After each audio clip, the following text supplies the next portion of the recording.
بسم اللہ الرحمن الرحیم۔ عزیز طالبات، السلام علیکم۔ عزیز طالبات، ہمارا لیکچر کا آج کا ٹاپک ہے تحریک علی گڑھ۔ جیسا کہ آپ جانتے ہیں کہ ہم سیکنڈ چیپٹر پڑھ رہے ہیں، جس میں ہم نے 2 ٹاپک کور کر لیے ہیں، جو کہ ایک ہے حضرت مجدد الف ثانی کے بارے میں، اور اگلا ٹاپک ہے حضرت شاہ ولی اللہ کے بارے میں۔ اور یاد رہے کہ ہمارے اس چیپٹر کا نام نظریہ پاکستان کا تاریخی پس منظر ہے، یعنی ہم وہ اوریجنل باتیں یہاں پوائنٹ آؤٹ کریں گے جو ایکچولی 2 قومی نظریہ پاکستان اور قیام پاکستان میں جن باتوں نے ہمارے لیے جو ہے وہ بہت واضح رہنمائی کی، اور جن کے مطابق چل کر اللہ کی رحمت سے ہم ایک آزاد اور خود مختار جو ہے وہ وطن حاصل کرنے میں کامیاب ہوئے۔ 1857 کی جنگ آزادی میں مسلمانوں اور ہندوؤں نے متحد ہو کر انگریز سامراج سے چھٹکارا حاصل کرنے کی کوشش کی، لیکن انہیں ناکامی کا سامنا کرنا پڑا۔ انگریز نے اس جنگ کی تمام تر ذمہ داری مسلمانوں کے کاندھوں پر ڈال دی۔ مسلمانوں کی جائیدادیں اور جاگیریں ضبط کر لی گئیں اور انہیں ہر طرح سے ظلم و ستم کا نشانہ بنایا گیا۔ مسلمانوں نے محسوس کیا کہ ان سے اقتدار چھین لیا گیا ہے اور انہیں زندگی کے ہر شعبے میں ذلیل و خوار کیا جا رہا ہے۔ اس یاس و نا امیدی اور زبوں حالی کے دور میں سر سید احمد خان نے قوم کی بحالی کا بیڑا اٹھایا، یعنی سر سید احمد خان نے اس مایوسی اور تاریکی کے دور میں مسلمانوں کو دوبارہ سے زندگی کی طرف لانے کے لیے اور مسلمانوں کو دوبارہ اپنے پاؤں پر کھڑا کرنے کے لیے اللہ پاک نے یہ ذمہ داری سر سید کے کاندھوں پر ڈالی، اور سر سید نے مسلمانوں کی نشاط ثانیہ کے لیے کام شروع کیا، یعنی مسلمانوں کو ان کا شاندار ماضی بتاتے ہوئے ان کو اپنا حال بہتر کرنے کی طرف گامزن کیا۔ سر سید احمد خان نے برصغیر کے مسلمانوں کو زندگی کے ہر پہلو پر توجہ دی اور انہیں ہندوستان کی دوسری بڑی قوم یعنی ہندوؤں کے مقابلے پر کھڑا کیا۔ سر سید احمد خان نے برصغیر کے مسلمانوں کو نیا عزم و حوصلہ دیا، اور اسی عزم نو کی قوت سے مسلمانوں نے اپنی منزل پاکستان تلاش کی۔ سر سید نے اپنی سرگرمیوں کا مرکز علی گڑھ بنایا، اور اسی نسبت سے اس تحریک کو علی گڑھ تحریک کہتے ہیں۔ علی گڑھ نے برصغیر کے مسلمانوں کی تعلیمی، معاشرتی، سیاسی اور مذہبی زندگی کو متاثر کیا۔ سر سید احمد خان 19ویں صدی کے سب سے بڑے سیاسی رہنما تھے، اور علی گڑھ تحریک وہ تحریک تھی جس نے ہندوستان میں سیاسی طور پر 2 قومی نظریے کا تصور کیا، یعنی 1867 میں سر سید جب اپنی جاب کے سلسلے میں، ملازمت کے سلسلے میں بنارس میں تعینات ہوئے، تو بنارس جو کہ ہندوؤں کا گڑھ مشہور تھا، بالکل اسی طرح جس طرح کہ علی گڑھ مسلمانوں کا گڑھ مشہور تھا،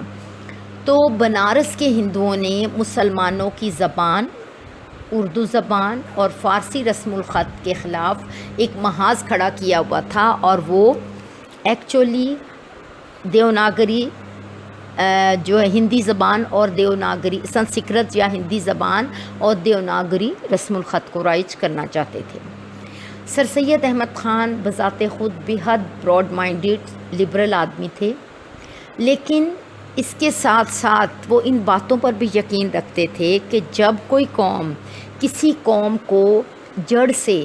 تباہ کرنا چاہتی ہے، برباد کرنا چاہتی ہے، تو وہ سب سے پہلے اس کے کلچر یا ثقافت پر حملہ کرتی ہے۔ اور سر سید احمد خان جو کہ ہندو اور مسلمانوں کو ہمیشہ دلہن کی 2 خوبصورت آنکھوں سے تشبیہ دیتے تھے، اور جب بھی کوئی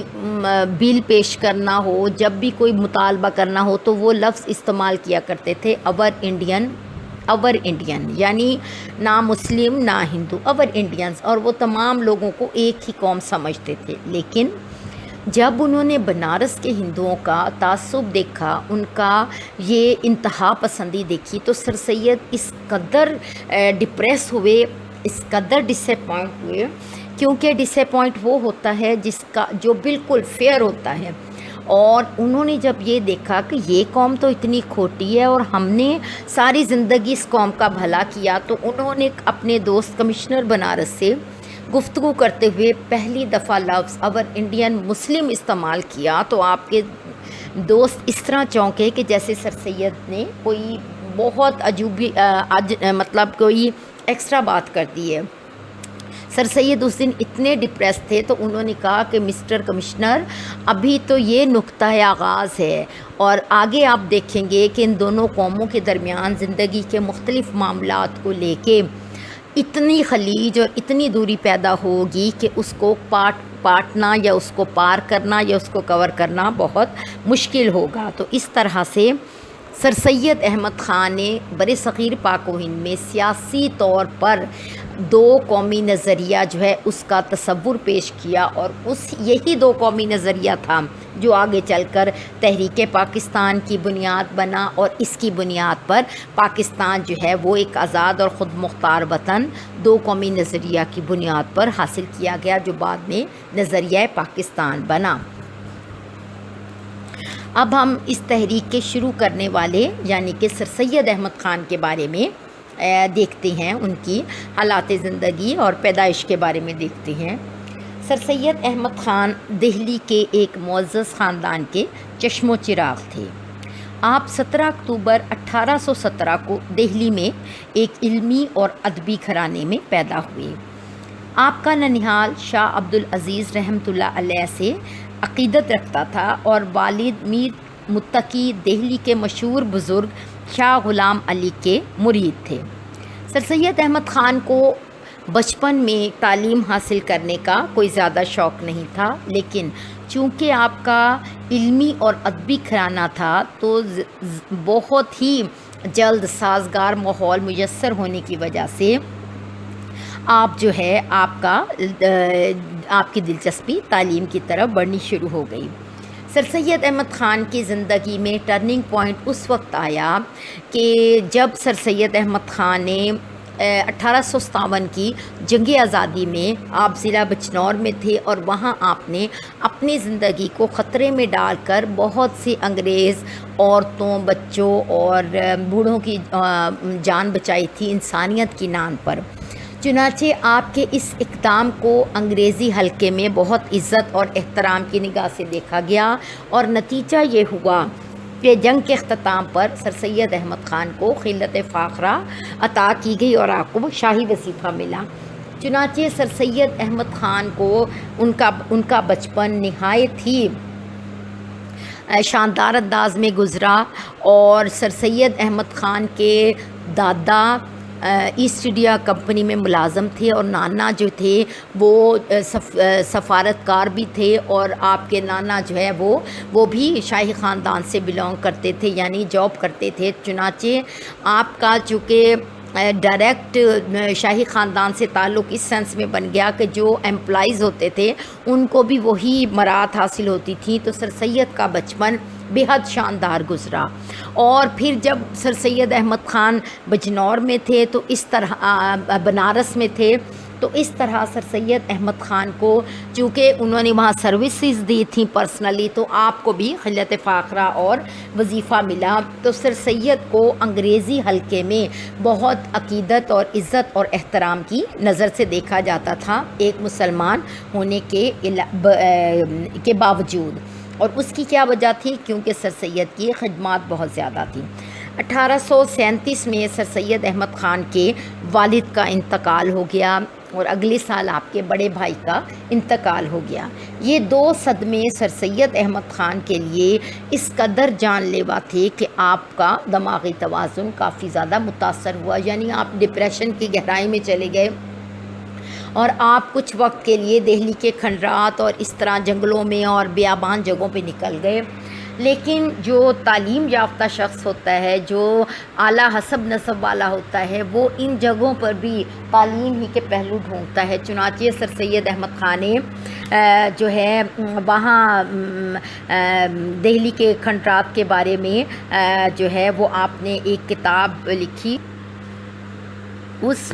پمفلٹ کا نام آثار الصنادید جو ہے وہ رکھا گیا، کیونکہ اس میں دہلی کی پرانی عمارتوں، کھنڈروں اور تاریخی آثار کے بارے میں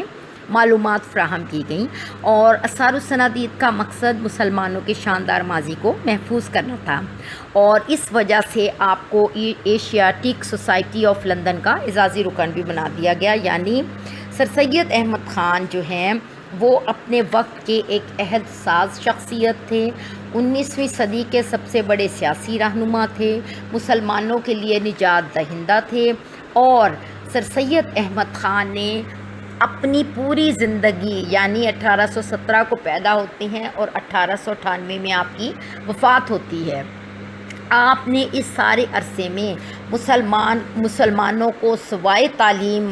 حاصل کرنے کے آپ نے کسی بھی اور سرگرمی میں حصہ لینے سے منع کر دیا۔